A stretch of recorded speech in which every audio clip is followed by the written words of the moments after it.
Book 18, Divided in Death.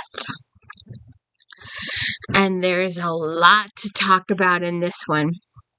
There's a whole bunch of new information about Eve's childhood that stirs some tension between her and Rourke. Welcome to the D. Louise book series. I'm Christine Carrios-Tina. This is where we read books, talk about books, no special effects, no theme music, none of that fancy stuff going on here. And as I explained, these are my comfort books. And I read them in 2023. And because I read them in 2023, along with my Janet Ivanovich books, my Stephanie Plum, I didn't read them in 2024. Well, I needed to figure out a way to be able to read these again and do videos on them because I'm reading and talking about books I'm reading, and I'm reading and talking about these books.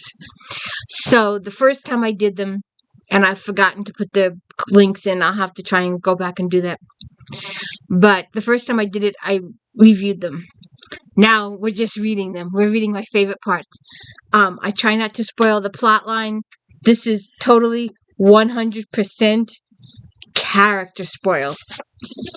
Totally 100% character spoils. And we do find a lot about Eve's childhood in this. If you haven't watched all of my videos thus far, please go watch all of them and hit the like and subscribe, please. So Eve is a lieutenant in the New York City Police and Security Department. She's married to Rourke, the richest guy in the world. Her partner is Peabody. She just got recently promoted to detective. And McNabb is Peabody's significant other. He's also a detective in EDD. Feeney is captain of EDD. He's McNabb's boss, but he was also Eve's mentor when she first started. We'll learn more about that later on in the series. Somerset is the major domo for Rourke. Mavis Freestone is one of her first friends to New York. We get told that over and over again. Leonardo is her significant other. And Mira is the department shrink. Whitney and Tibble are her bosses. We do see a little bit of Detective Baxter, one of her detectives in her division, and a little bit about Trueheart, his aide now. And we do see some Trina. Eve is not comfortable in social situations, and we have talked about that endlessly in previous. She grew up in the foster care system, and her early childhood was horrific, and she's never had friends until now. And then when she was placed in the foster system, some of those people tortured her verbally and physically, so it was so uncomfortable. So she's just not used to social situations. And we will have a future book with Trina. But Trina is her personal hair and dresser. She also does it for Nadine's future TV show, should I say at this point. And she's so scared of Trina whenever Trina comes. Now, when she's dealing with Trina as a cop to a person of interest in a case, that's a different case. But when Trina comes over to do her hair and makeup, she's just like, ah! It's so much fun. Her so afraid of Trina. So, if you have not been aware, Rourke's main secretary, administrative assistant, his eyes and ears on all things, is Caro. And Caro has a daughter, Reva. And Reva just recently got married a little while ago. And Reva works for the top secret stuff that Rourke is doing for the government. And she's in a little bit of trouble. And I will try not to touch too much on the plot line because, like I said, I've done this in the reviews. You can go back and watch my reviews for these books. But we will touch on it a few times in the book as we read through some of my favorite moments in the book. So let's just get started here. So the book starts with, and I try not to spoil too much. But the book starts off with Reva. Someone sent her a package anonymously, giving her evidence that her husband is sleeping with a friend of hers. So she's going to confront him, and she's thinking of all this evil stuff she's going to do to him. And when she gets to the place, it's unlocked. So, and she's too angry to even think about that. And she goes up the stairs to confront him in bed with her friend. And he's deceased. And she gets knocked out, and so she's been set up, massively set up. So we start the book with Eve and Rock.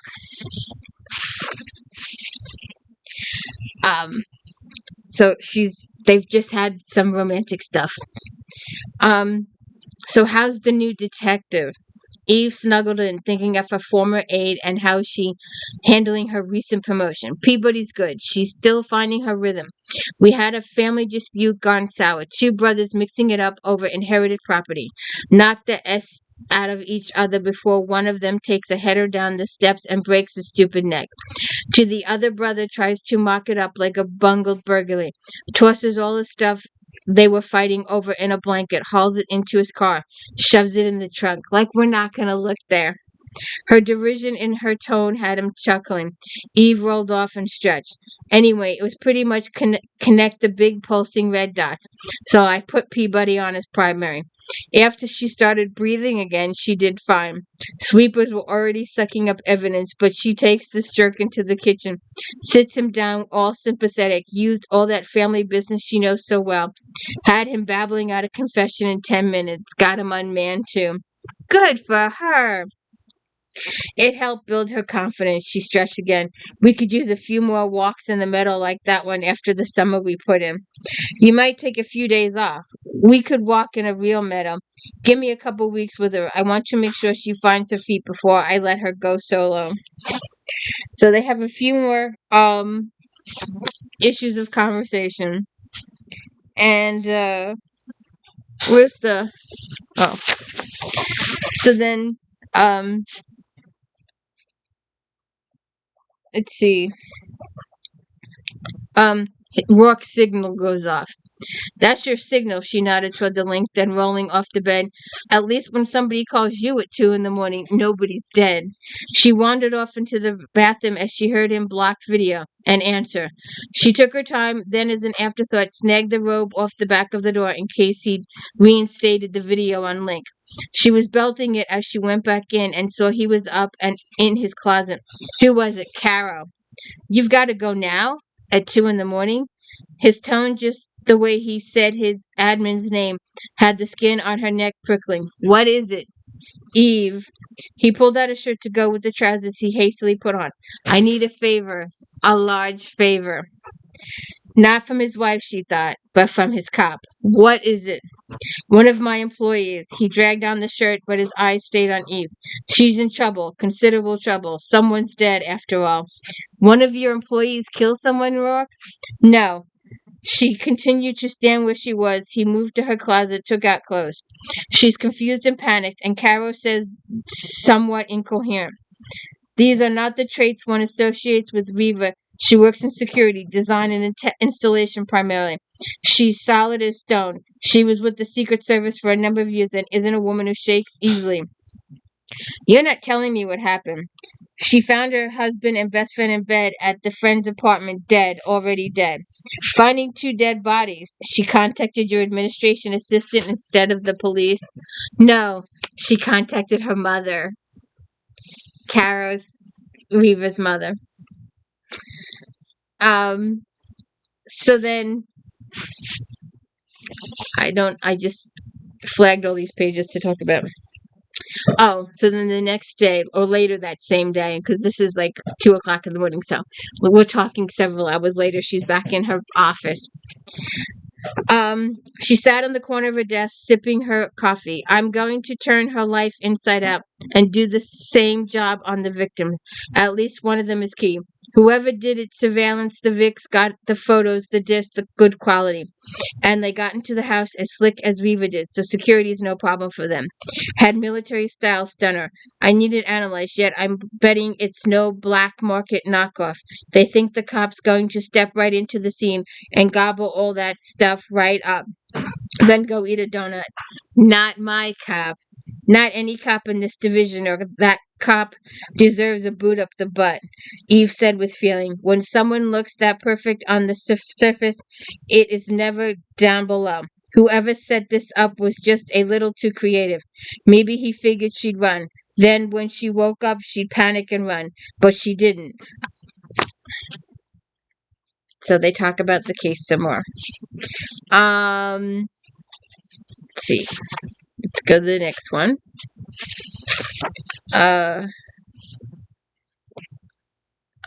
So noted. I want to take security disks and the links to EDD. If REVA's been set up, whoever's doing it knows as much security as she does. You said if. Do you have doubts? There's always room for doubts. Okay, so I was thinking it really doesn't gel for me. But since there's room, what if she set it up to look like a setup? It'd be cold and risky, but it'd be smart too. Yeah, it would. Eve began to go through the desk drawers methodically. You already thought of it. Peabody, we lieutenants are always thinking. uh, uh, so then, this is cute with her Peabody Feeney.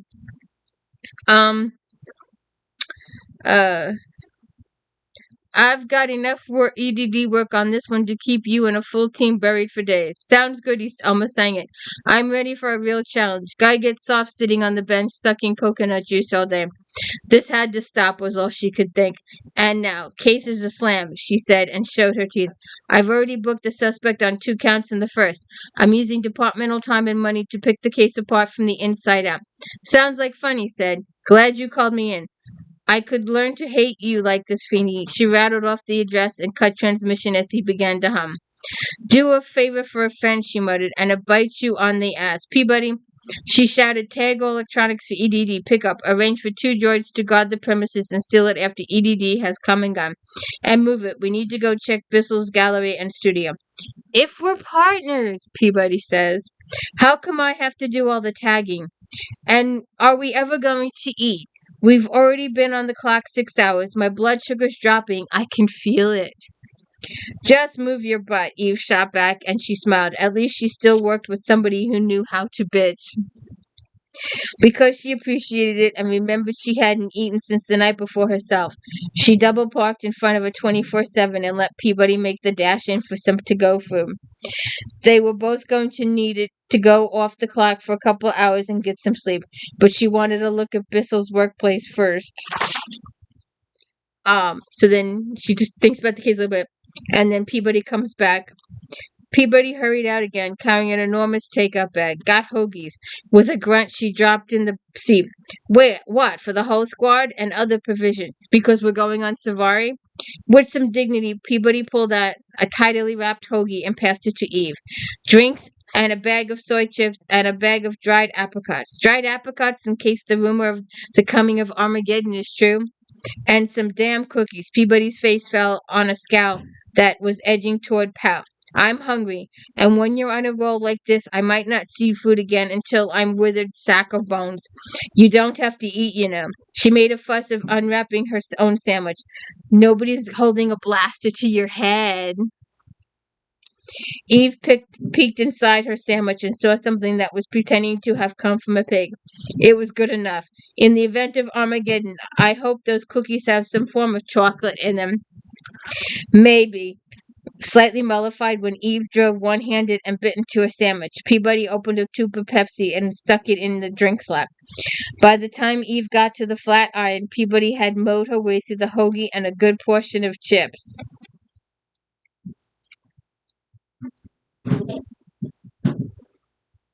So they go through it.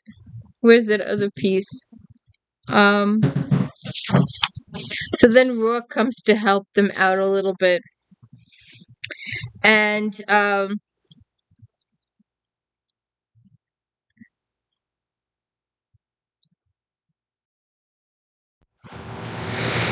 Eve saw Rourke quirk a brow in a kind of amused horror. Bending, Eve peeled Chloe off her shins. Peabody, deal with this. So she deals with that. And then he tells her that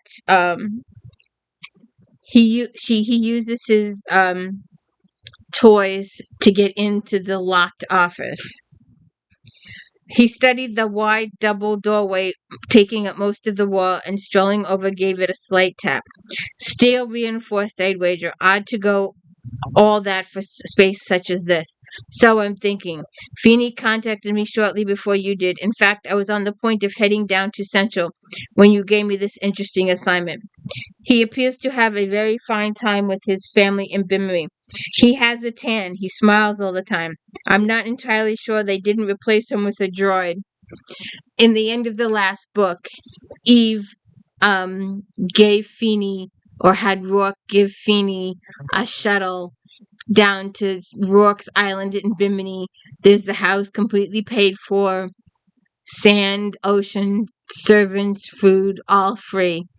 And Feeney's just really, really happy. His wife was thrilled with it, and he's living on, on sunshine right now. Rourke made not an entirely sympathetic mouth noise before taking a small electronic unit out of another pocket. What's that? Oh, just a little something I've been toying with. A good time to try it out in the field, so to speak. So he gets in, and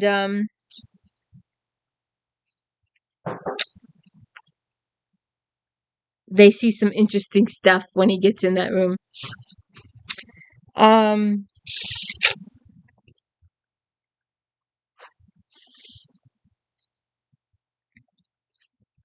So Bissell has.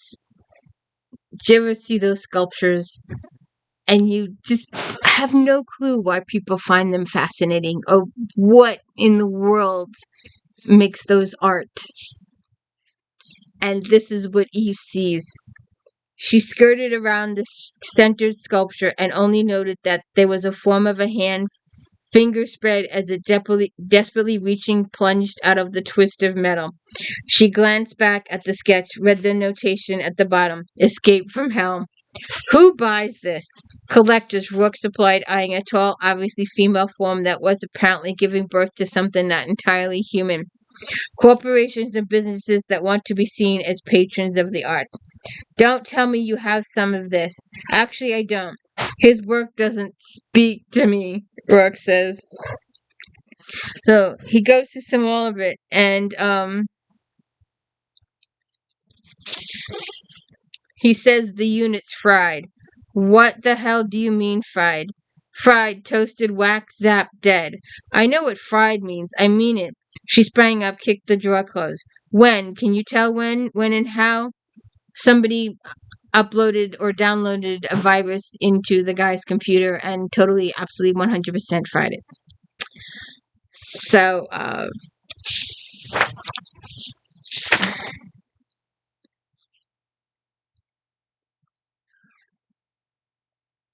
now, this, in the very, very, very, very, very beginning of the series, Rourke smoked. And I think this might be the last time they ever mention it, because after this point, they never mention cigarettes again. He wanted a cigarette and denied himself that small weakness out of principle. She's mine, so it's my responsibility. We'll take a hit at hard one.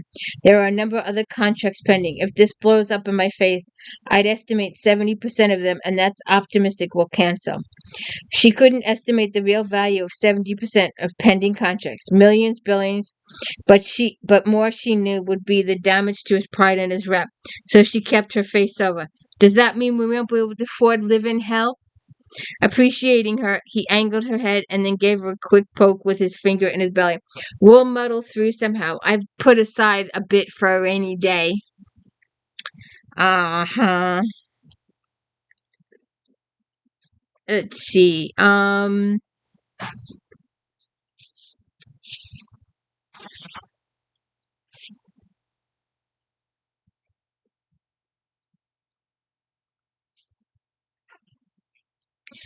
So this is a little bit later on. Rock walked directly to the automated security panel that was flanked by two tall urns. Oh, we like Eve. Eve likes to hassle security when she goes into a building. She likes to hassle receptionists. She likes to hassle the droids and electronics. It's just what she does. Rock walked directly to the automated security panel that was flanked by two tall urns filled with burnished gold fall flowers. Why don't I do it and save time? Without waiting for the go-ahead, he placed his palm on the plate and immediately cleared. Good afternoon, sir, the computer said with the same delightful enthusiasm as Jerry the doorman. Welcome back. What can I do for you?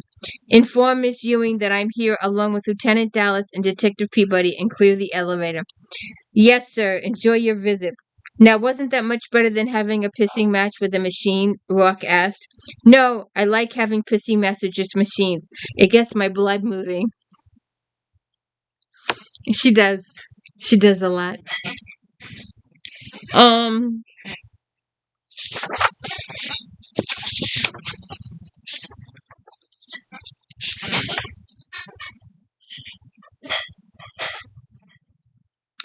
Did he ask about it? He can't ask me about what he doesn't know, she responded in tone with impatience.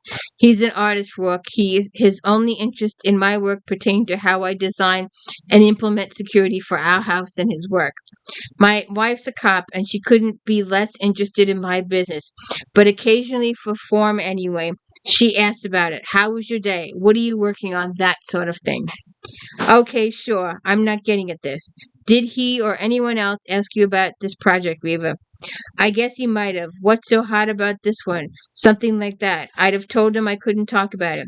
He might have teased me about it. He sometimes did that. Top secret, hush hush. My wife the secret agent or something. He got off on espionage, loved spy vid games, but if he said anything, it was just joking.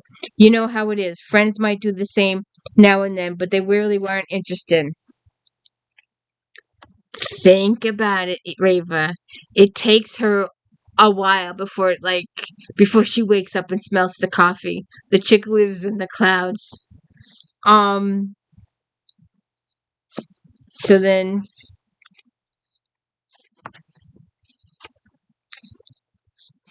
uh so she's talking with Peabody. I got that part. So she doesn't much like him, but she loves her daughter and wants her daughter to have what she wants. Still, she wants to be sure he was what he said he was. So they're talking about Caro investigating Reva's husband before she married him. And she looked deep enough that you'd figure he was straight. Good catch, even if you did lead up to it with cookies. Hey, they were really good cookies. It earned you the rest of the day. Go home, get some sleep. Seriously? And report to my home at office at 700 sharp, with bells on. She looked down at Peabody's colorful air sneaks. It wouldn't surprise me. I can put in a couple more hours if you want to keep pushing.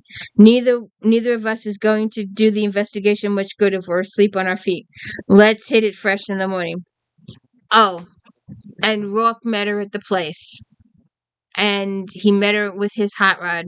And he's going to go home with Eve in Eve's car. So that means he's got to get his car home or someplace else. And he decides to give it to Peabody. Take my car, Rourke offered, and Peabody's eyes all but popped out of her head and onto her shoes. Really? What is this? Be nice to Peabody Day? If it's not, it should be. You'll save me from having to pick it up, as I like to ride with the lieutenant. Well, any little thing I can do. He gave her the code and watched with amusement as she sauntered off, then indulged herself with a little boogie dance around the hot red Sportster. You know she's not going to drive back to her place, not right away. Watching Peabody's happy dance, Eve fisted her hands on her hips. She's going to take it out on the freeway or the turnpike, open up that ridiculous engine, and end up somewhere in New Jersey, explaining to some traffic droid that she's a cop on some bogus assignment. Then she'll Cameroon back to the city, get pulled over again, and give them the same story. Cameroon? That's the sound that toy of yours makes. Karoom. Then when McNabb gets off shift, he'll talk her into letting him take it out. And they'll get pulled over again and have to flash their badges. And if any of the traffic droids interface, you're going to get tagged and have to explain why a vehicle registered to you is being used by a couple of idiotic city detectives. Sounds like fun for everyone. If you go, Lieutenant, I'll jive. Aw, you just gotta love it. Um,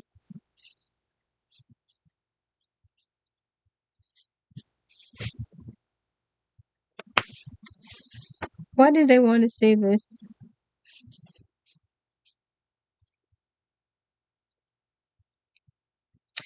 Oh, so then her and Rourke are talking about the case. And they were talking about the fact that Reva's husband was cheating on her. And it comes up every once in a while in all the different books. And every time it's a different scenario.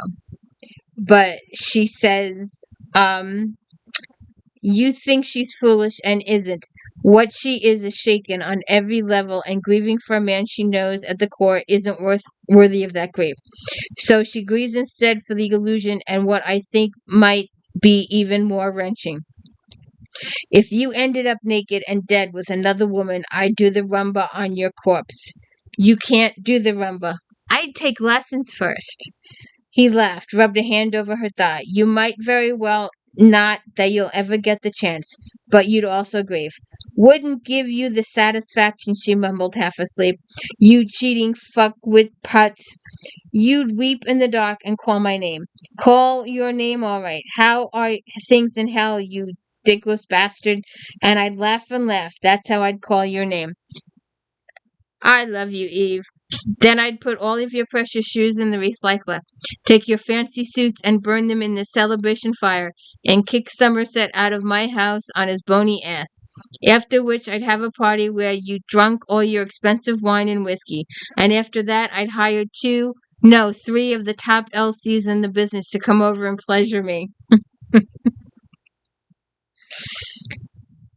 It occurs to me, Rock said, that you've given this matter a great deal of thought. Not really, it just came to me. Oh, God.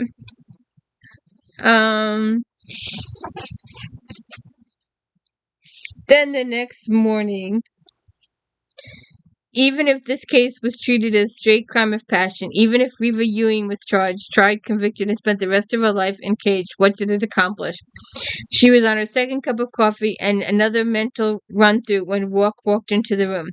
Somebody want you to take a major hit bad enough to kill 2 people and frame an employee? There are all kinds of people in the world. Yeah, that's what's wrong with the world. There are people in it. But there are easier ways to screw with you than double murder. I don't think you're it. Darling, I'm shattered. I'm so sure I was it for you. It's so cute.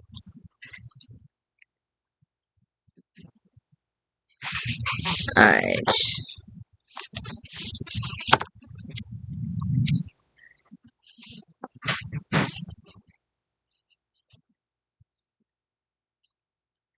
Oh, so then they're working in his office, in his secured office. And he offers Eve a candy bar. Greed shot into her eyes before she could disguise it. You have candy in here? I've never seen candy in here. I'm just full of surprises. Watching her, he waved the wrap bar from side to side. You can have the candy if you sit on my lap. That sounds like something perverted old men say to young, stupid girls. I'm not old and you're not stupid. He sat, patted his knee. It's Belgian chocolate. Just because I'm sitting on your lap and eating your candy doesn't mean you can cop a feel. It's just cute. Then something serious happens. Massively serious happens.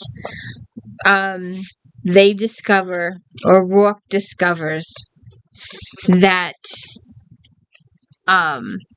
Homeland Security, HSO, was involved in Rourke's father was involved in illegal activities. It's been talked about in previous books. Eve's father was also involved in illegal activities. And Rourke discovers that his father had dealings with her father, and that Homeland Security knew about her childhood situation. And this opens up a whole can of worms and some tension between Eve and Rourke, because Rourke would like to take care of the situation. He knows who the people involved were back then, and he knows which ones of them are still living. And he would like to seek vengeance on those people. And it causes tension between him and Eve for the next few days. It's talked about consistently in the rest of the book. But they reveal her father's name and the relationship and all that kind of stuff. So then Eve talks to Feeney about the situation and alerts him, and she wants Feeney to talk to Rourke about the situation because she does not want Rourke to handle the situation.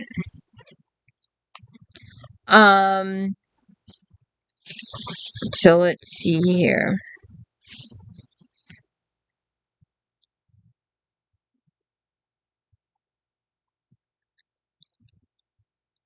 So they're talking about the case back and forth, her and Rourke. And then he goes, I'd be looking into security and plugging any potential holes, but at this point, it's a bit like rigging up the hole after the rat slipped in to nibble the cheese. You can always lay out more cheese, Eve says. Rourke smiled. We're of mind here. What about the worm itself? Peabody asked. If this was an HSO hit and the units were corrupted, that means the HSO has the worm or clone. Wouldn't they be working on an extermination program and shields themselves instead of oh? And the light bulb goes off in Peabody's head. And McNabb is there too. He calls her she, buddy. Yes, ma'am. What? So she talks to Feeney about the situation here. She goes, What? What? Come here. Come here. Come here. No, come here.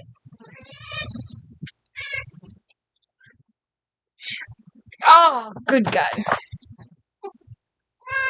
What?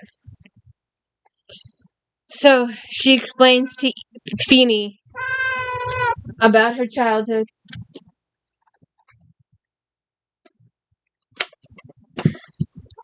And, well, he knows some of it already. He knows some of her childhood already. But, she explains to him about Rourke and what he found out. And she wants him to talk to Rourke for her. To talk on her, that she doesn't want to have to arrest Rourke for murder of all these people.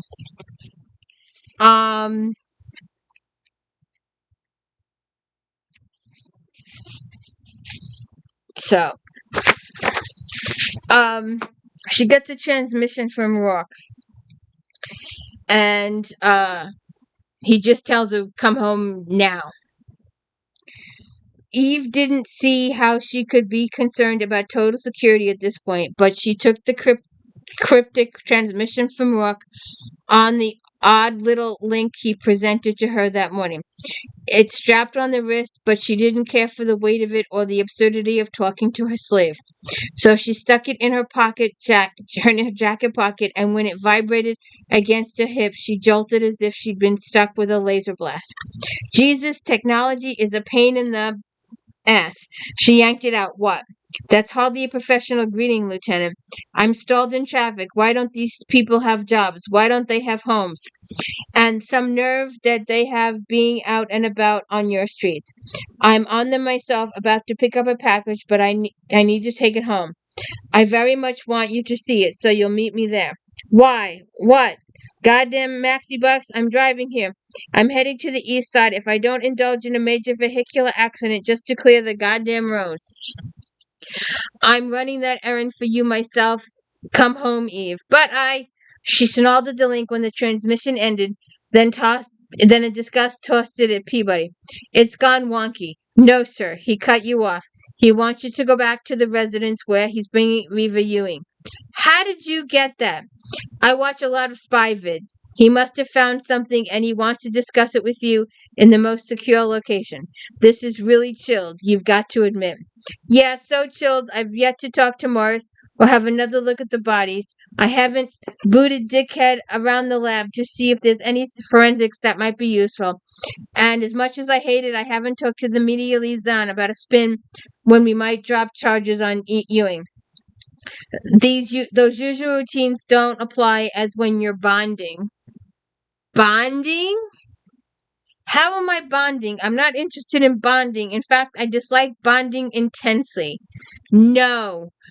Bonding. Like James Bond. Like Bond. James Bond. You know, alt spy guy. God, Eve shot down a cross street and made it a block before she stalled again. Why me? I really dig the spy vids, even the old ones. Gadgets and sex and sophisticated quips. You know, Dallas, if Rourke was an actor, he could completely play Bond on vid. He's total Bond. He's like, why me? And she slammed into the house, barred her teeth at Somerset. Your associates have arrived. Suitable quarters have been prepared for them. Going by previous experience, I'm about to have food supplies completely restocked, with an emphasis on items without any nutritional value whatsoever. And you're telling me this because somehow I look like I give a shit? You are mistress of this house and responsible for the comfort of your guests. They're not guests. They're cops. Peabody loitered as Eve charged upstairs. Is it okay if McNabb and I have the room we took last time? Of course, Detective. I've arranged it. Mag, thanks. Peabody! If you're going to brown-nose the resident cadaver, do it on your own time. I wasn't brown-nosing, but the comment had Peabody's nose twitching. I was merely inquiring about my quarters during the operation. Besides, I don't have to brown-nose Somerset. He likes me. That ascribes to him the capacity for human emotions.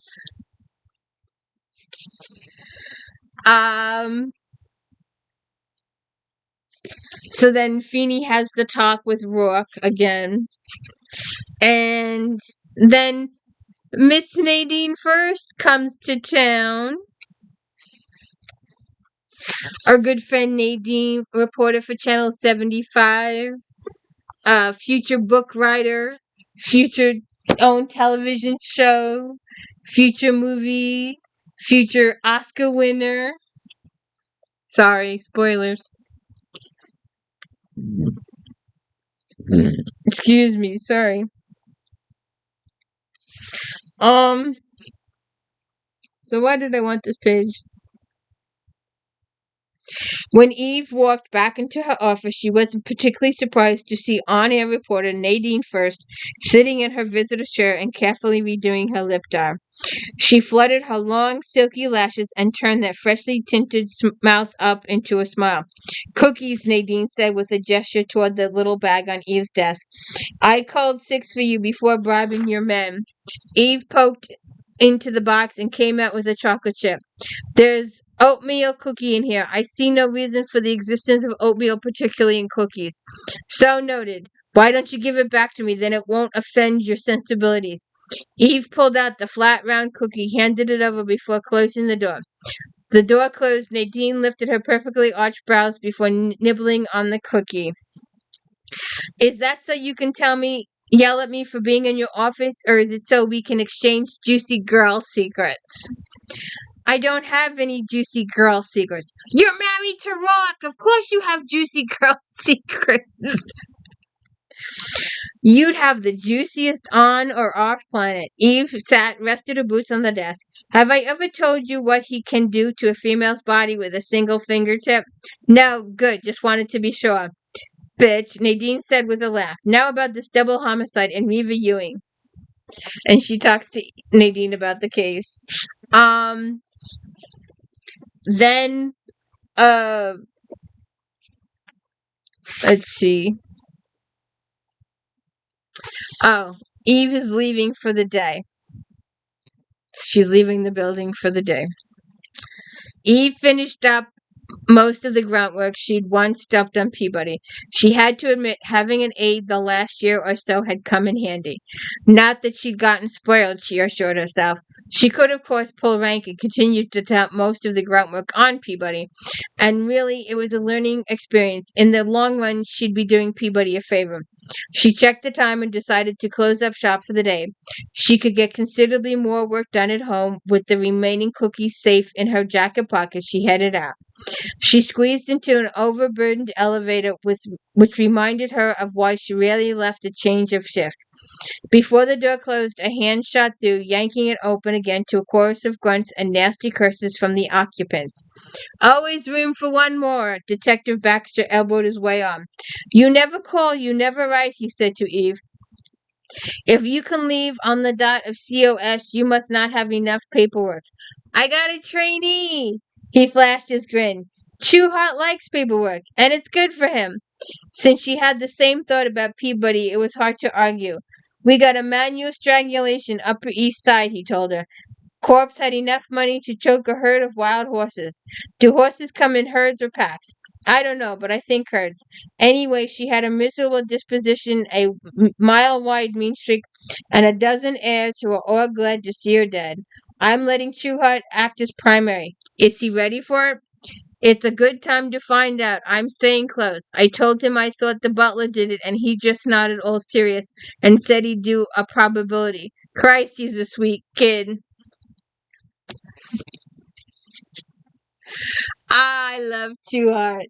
I love Baxter, Carmichael, Uniform Carmichael, San Diego. The tie. We haven't seen the tie. I don't think we see the tie the whole book. I do not think we see the tie. So Eve gets home and Mavis is having a nervous breakdown. Pregnancy hormones. The kid moves. She's crying all over the place. I was going to read all those pages, but screw that. In the meantime, Eve sent Peabody and wait a minute.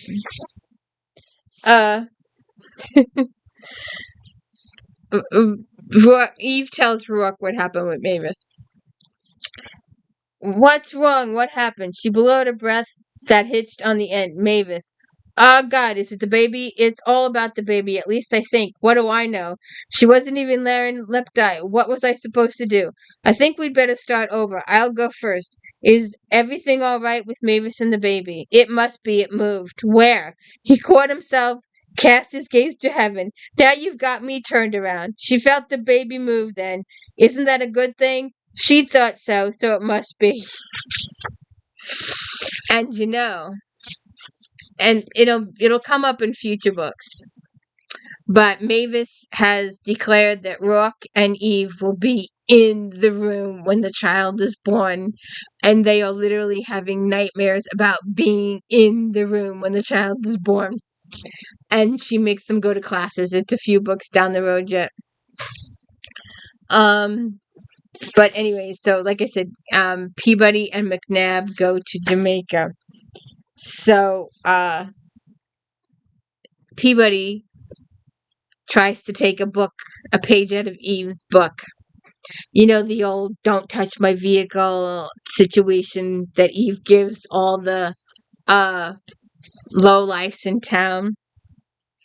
What page is that? Oh. They parked the scooter in front of the mean little bar, and while McNabb used the chain the rental agent had provided to lock it to the lamppost, Eve looked around. I'm going to try something, she said. You might have to back me up. She selected the two young men, one black, one white, sitting on the stoop and smoking Christ knew what out of a black pipe they passed between them. Gearing herself up, she put on the coldest cop face and swaggered up to them and ignored McNabb's hiss of warning from behind her. See that, Scooter? The black man smirked, took a long, slow drag on the pipe. Got eyes, bitch. Yeah, looks like you've got a pair each. She shifted her weight, used her elbow to ease the jacket back so her badge and weapon peeked out. If you want to keep them in your skulls, you'll keep them on that scooter. Because if I come back out here and it isn't where I left it, in the same condition I left it, my associate and I are going to hunt you down like sick dogs. While he's shoving that pipe up your ass, she's showing her teeth to the white guy. I'm going to pop your fellow asshole's eyes out with my thumbs. She pulls out an Eve in Jamaica. Then we're back in New York again, and Leonardo has a chit chat with Rourke about Mavis and the baby.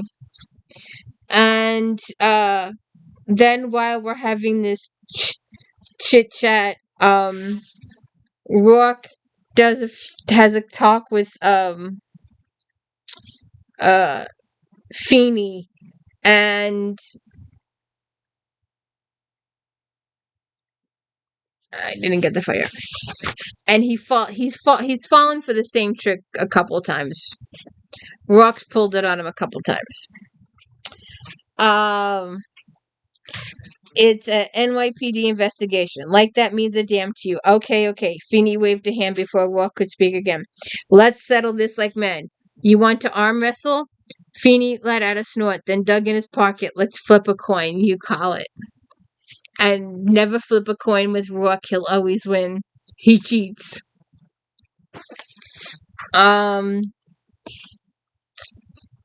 Then Trina shows up to give Eve a treatment. And like I said, Eve is not comfortable with getting treatments from Trina.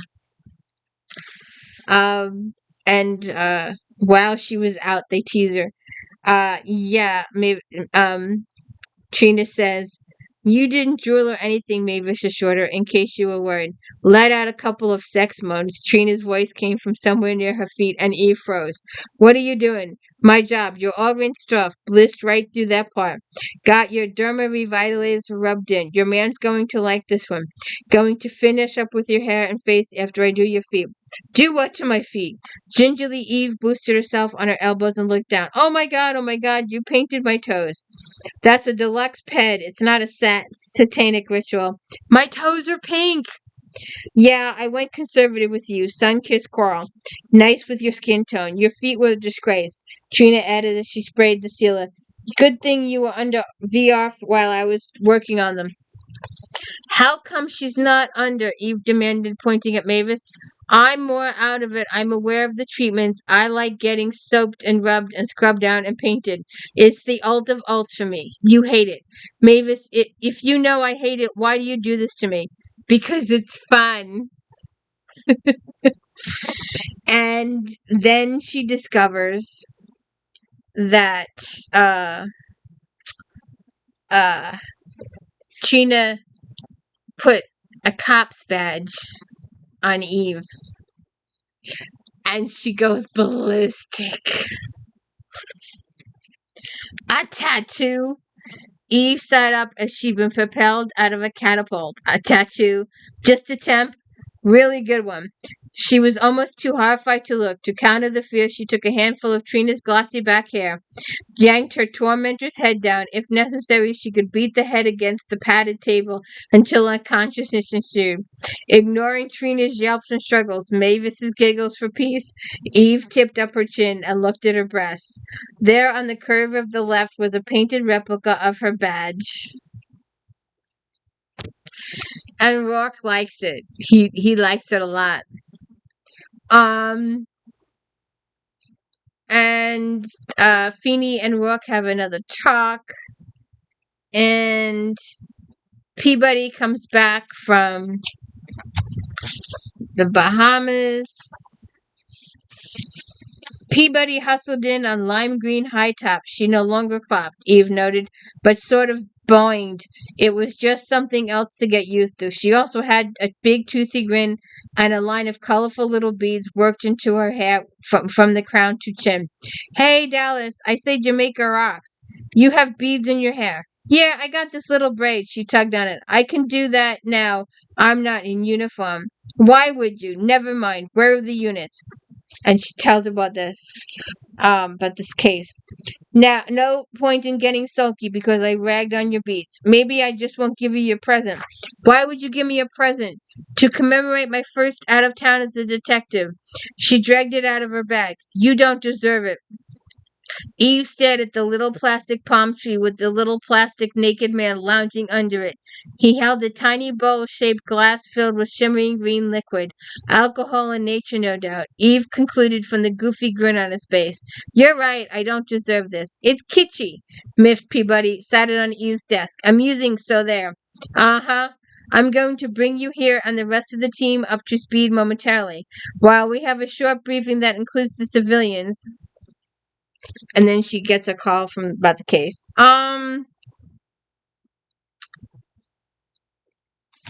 Let's see.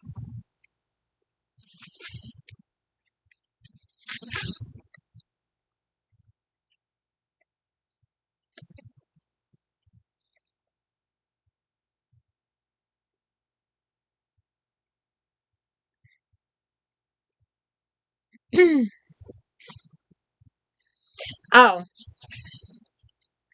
so it hasn't happened in a couple of books, but it happened now, and it's going to happen a couple times more again. But Eve was in a car explosion.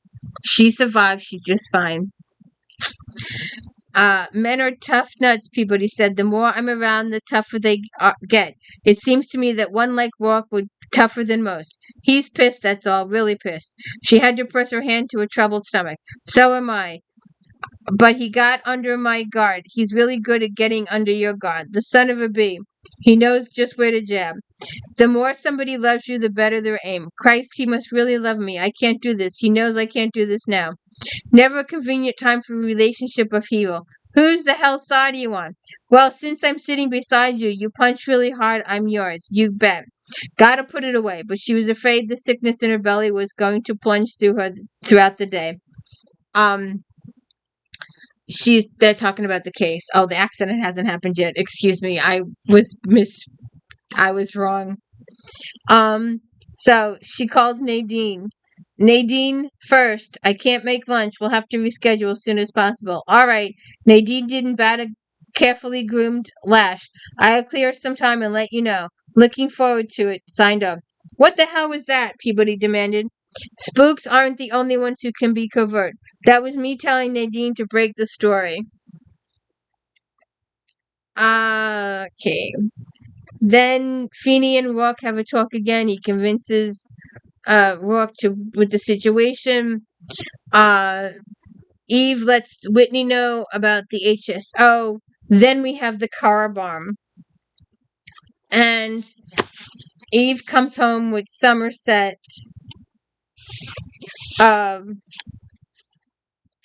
It took her another 2 hours to get home, and then she had to catch a ride with Baxter, as she'd been ordered not to drive. Since she didn't have anything to drive, it wasn't hard to follow orders. I guess I'm supposed to ask you in for a drink now or some happy shit. That's right, but I'll take a rain check. I got a date, scorching date, and I'm running behind. Appreciate the ride. That's your best comeback? You're in bad shape. Take a pill, Dallas. Flake out for a while. I'm okay. Go bang the bimbo of the week. Now that's more like it. He gave a cheery chuckle and drove away. She slipped into the house but couldn't quite limp past Somerset. He looked down his nose, sniffed. I see you've managed to destroy several more articles of clothing. Yeah, I thought I'd rip and burn them while wearing them, so just see what happened. I assume your vehicle suffered similarly, as it's not in evidence? It's trash, but then it always was. She headed for the stairs, but he blocked her path, then scooped up the cat who was trying to climb up her legs. For God's sakes, Lieutenant, take the elevator, and you may as well take something voluntarily for the pain before you have to be humiliated in it. Eve hates taking a blocker. That's what they call Tylenol or aspirin or whatever the hell they have during the future. And he tells her to take a blocker, a pain blocker. I'm walking it off so I don't stiffen up and start to look like you. She knew it was stubborn, she knew it was stupid, but she took the stairs. The worst of it was, if he hadn't been there at the door lurking, she'd have taken the damn elevator in the first place.